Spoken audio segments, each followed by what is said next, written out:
Welcome back. President Abdel Fattah Sisi made an inspection visit to the police academy headquarters. The president said the state has taken decisive and final steps to improve and reform the national economy, noting that there are no problems facing the availability of commodities and supplies. Details. President Abdel Fattah Sisi made a visit at his home today to inspect the police academy. Well, he was received by Mr. Mahmoud Rafiq, the Minister of Interior, and the Minister's leader. The presidential spokesperson stated that Mr. President followed the workflow of the training of the academy and the trainings of the cadets.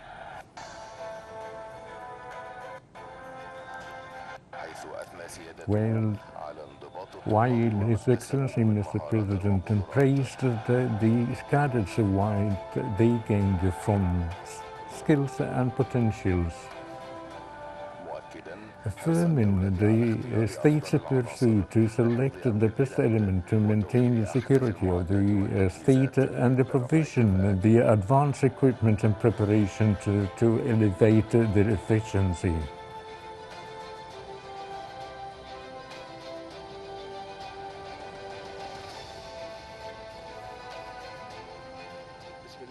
In the name of Allah, the most merciful, the most compassionate, peace be upon you all.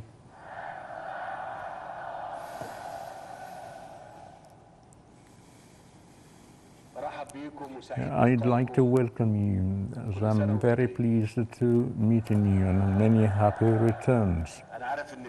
I know that the intensified training period had finished, and supposedly you are going through the last 3 months of training as we used to. I'm very pleased with what I'm seeing, and I'm happy listening from the Minister of Interior and the Academy Generals to what we've achieved during this period of training, and God willing we'll presume upon your return from your holidays. I cannot forget to extend my greetings and congratulations to your families of the holy months of Ramadan, as well as our brothers of Christians to the Latin date.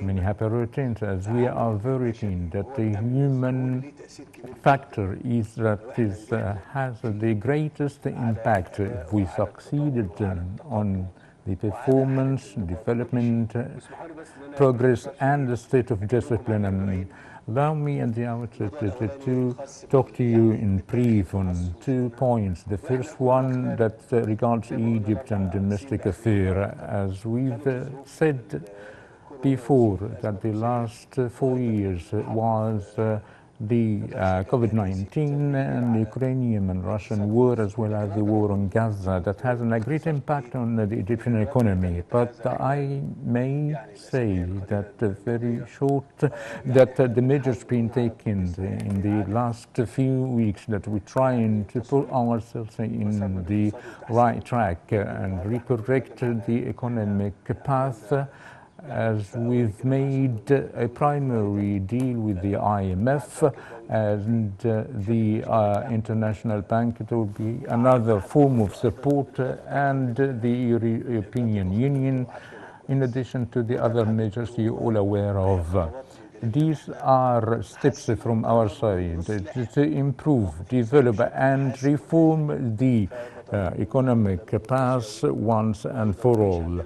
And I would like to have you self-assured that I will be having no problems in the commodities. Even the requirements that were postponed are going to be exiting. With respect to the international situation, as you are following very good, the war in Gaza that lasted for 5 months, it's too much for the violence and killings, and we are trying in sincere and peaceful effort to in reaching a ceasefire in the Strip in order to protect and save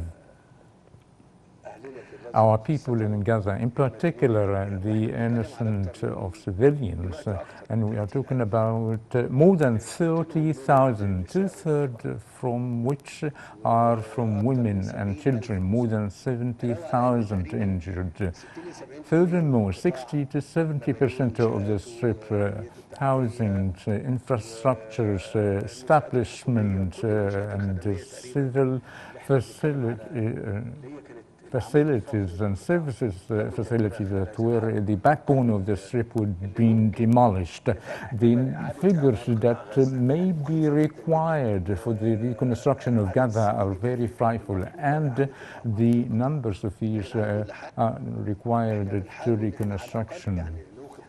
We are trying to stop this kind of bled of human and the facilities, and we are pursued to enter the maximum number of aid. I wish to say to you that this Strip has 2.4 million people. We've had warned that the stoppage or the blocking the entry of the it would lead to famine, and using as another arm in confronting civil innocents. And we've warned this a lot. We've always said that the Rafah crossing is open in order to enter anything for the basic needs to our Palestinians in Gaza. We've entered or joined an initiative to make the airdrops, food airdrops, us and the United Arab Emirates, Qatar, and United States of America. But these numbers aren't equal to what is required. We're talking about thousands of tons need to be entered on a daily basis to fulfill the basic needs. We are talking about enriching truths and to maximize the number of entering the aid in order to stop the famine and its impact for the people, and to allow the people in the southern and the center to move forward to the north, and with the great and warning to the dangers of raiding Rafah. As I said, as always, if we are very serious as international community, and to if we have a real opportunity to have a Palestinian state side by side with Israel and to live in dignity in their homeland and to manage their affairs the way they are satisfied with, without have them any harm for them or for the Israeli side. In fact, the international recognition of Palestine, as I say, United Nations, the whole world, to have a full membership in the United Nations and to be recognized by the big countries.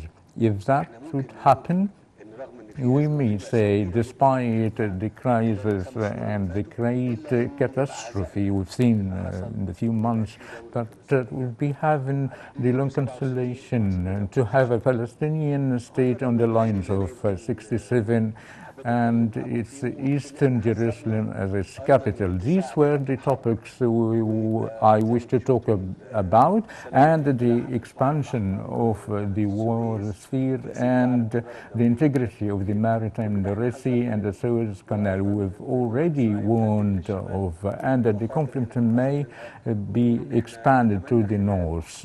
And I say, we wish in few days tops in reaching a ceasefire and would avoid a negative development that would impact the situation more.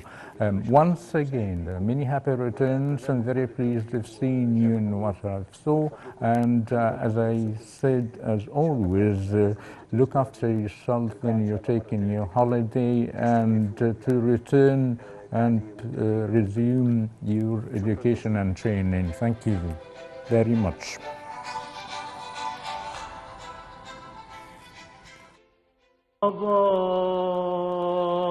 أهلا مرحبا رمضان